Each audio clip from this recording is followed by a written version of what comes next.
कल 5 अगस्त को अयोध्या में बहुप्रतीक्षित बहुचर्चित राम मंदिर के निर्माण का प्रारंभ होने जा रहा है प्रधानमंत्री जी के कर कमलों द्वारा।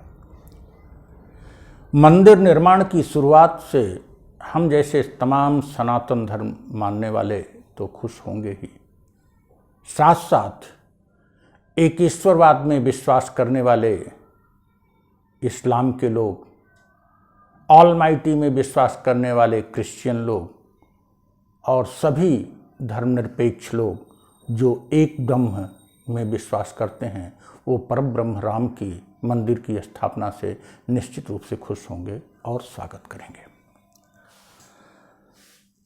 आज हम विचार करते हैं कि परब्रह्म राम के मंदिर के निर्माण की पृष्ठभूमि में हमारा सनातन धर्म क्या कहता है और हमारे धर्मावलंबियों ने क्या किया और राजनीतिज्ञों ने क्या किया और हम क्या करने जा रहे हैं।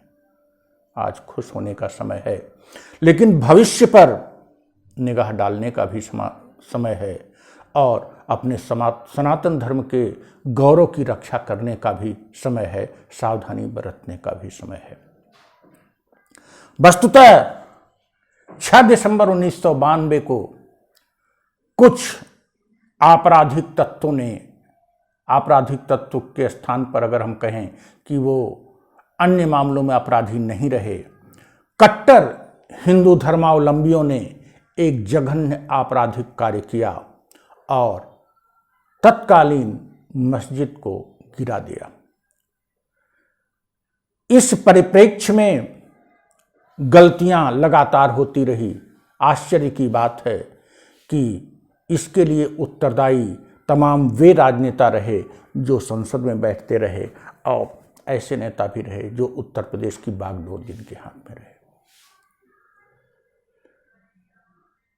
हुआ ये कि सभी संविधान का पालन करना चाहते थे, लेकिन इनमें से कुछ बहाना बनाना चाहते थे और कुछ अपने सिर पर झंडा नहीं फोड़ना चाहते थे और अपने राजनीतिक स्वार्थ की लड़ाई लड़ रहे थे।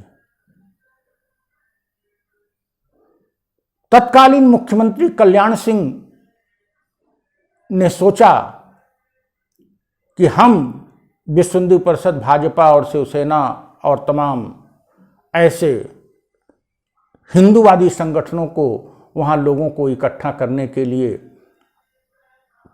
अनुमति दिए रहें, उनको रोके नहीं और केंद्र सरकार ज़्यादा भीड़ होने पर उनको रोक देगी। केंद्र सरकार ने सोचा कि मुख्यमंत्री ने सुप्रीम कोर्ट को शपथ दिया है कि मस्जिद पर कोई आघात नहीं होगा, उसका वो पालन करेंगे, हम क्यों रोके। वहां तत्कालीन नेता प्रतिपक्ष लाल कृष्ण आडवाणी और भाजपा के अध्यक्ष जो सांसद भी थे विराजमान थे। ऐसी स्थिति में तत्कालीन प्रधानमंत्री ने सोचा कि कल्याण सिंह और लाल कृष्ण आडवाणी संविधान का उल्लंघन नहीं करेंगे, हम हिंदुओं की कट्टर भावनाओं के शिकार क्यों हो। और जब शरारती तत्वों ने मस्जिद का विध्वंस करना शुरू किया तो वह कल्याण सिंह की सामर्थ्य और आडवाणी और जोशी की सामर्थ्य की सीमा के बाहर हो चुका था। मस्जिद का विध्वंस हो गया। निश्चित रूप से नरसिम्हा राव,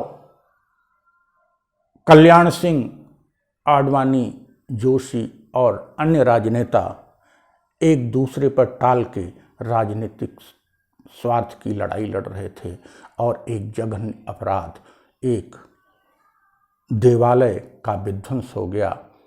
लोकतंत्र में भारतीय संविधान का पर गहरा आघात लगा। इसके बाद भी यदि हम और पृष्ठभूमि में जाएं तो गलतियां और भी हुई। 1949 में वहां मूर्तियां उपस्थित हो गई। नेहरू जैसा वैज्ञानिक सोच का आदमी उन मूर्तियों को हटवा नहीं सका, चाह के भी नहीं हटवा सका। नेहरू की उदारता ने बहुत बड़ी गलती की। मुख्यमंत्री उनको आश्वासन देते रहे और मुख्यमंत्री टालकर न्यायपालिका पर डाल दिए और ताला लग गया। नेहरू को चुप हो जाना पड़ा। दूसरी गलती तो हम नहीं कहेंगे, राजीव गांधी ने इस ताला खुलवाकर और विवादित स्थल से हटकर मंदिर निर्माण की बात शुरू करने की बात की और एक समझौता की तरफ वो बढ़ रहे थे। लेकिन कट्टर हिंदूवादियों ने, विशेषकर भारतीय जनता पार्टी ने इस मुद्दे को अपने हाथ में ले लिया और मंदिर वहीं बनाएंगे का नारा देते हुए एक तीव्र आंदोलन चला दिया। इस आंदोलन के सूत्रधार विश्व हिंदू परिषद और भाजपा नेता लाल कृष्ण आडवाणी रहे। आज जब मंदिर का जिस कार्य को उन्होंने शुरू किया, आडवाणी, जोशी जी ने, उमा भारती ने, आज देखिए राम कितने कुपित हैं कि वे वहां उपस्थित तक नहीं हो पा रहे हैं। उनका हास्य, आडवाणी जोशी में प्रधानमंत्री बनने की सारी योग्यताएं होने के बावजूद इस जघन्य अपराध ने उनको प्रधानमंत्री बनने से वंचित कर रखा है। आगे की भी बात करते हैं।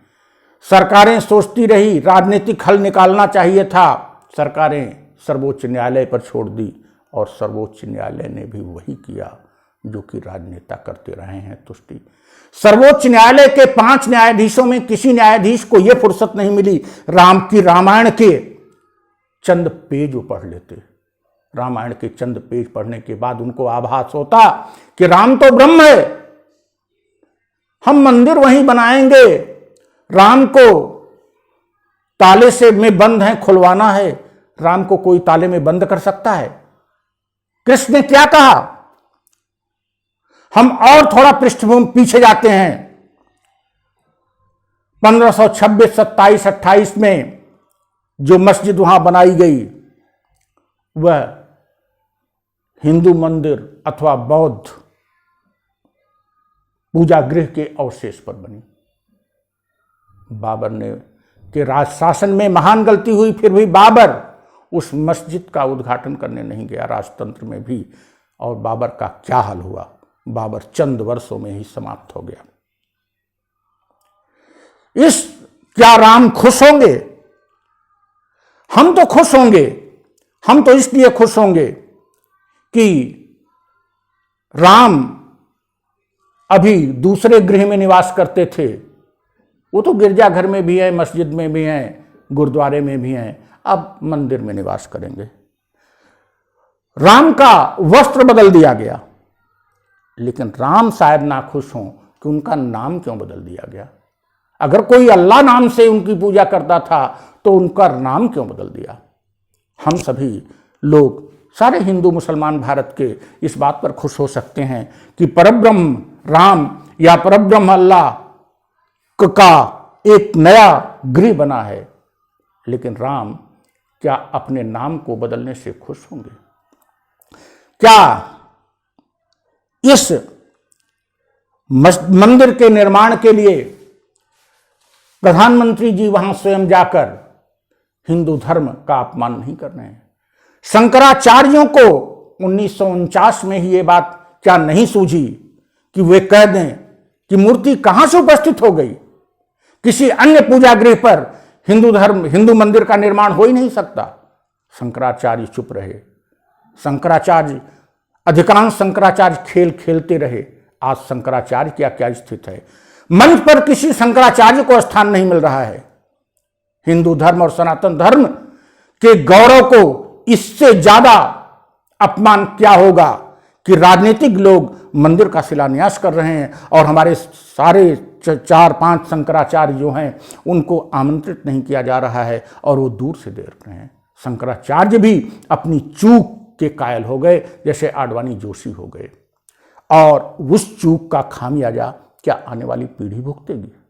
क्या हिंदू धर्म भुगतेगा? क्या सनातन धर्म भुगतेगा? सनातन धर्म की रक्षा करना है तो सनातन धर्म को इन राजनीतिज्ञों के चंगुल से छुड़ाना पड़ेगा और इन राजनीतिज्ञों के चंगुल को से छुड़ाकर हम धर्म के वास्तविक मूल्य की पुनर्स्थापना करें और उस मूल्य के आधार पर हम नई पीढ़ी का नैतिक मूल्यों के आधार पर सृजन करें जो पूर्णतया मालूम ही होगा। मैं अयोध्या मुद्दे पर कल शाम को एक वीडियो पुनः जारी करूंगा जब सारा कार्य संपन्न हो जाएगा। धन्यवाद।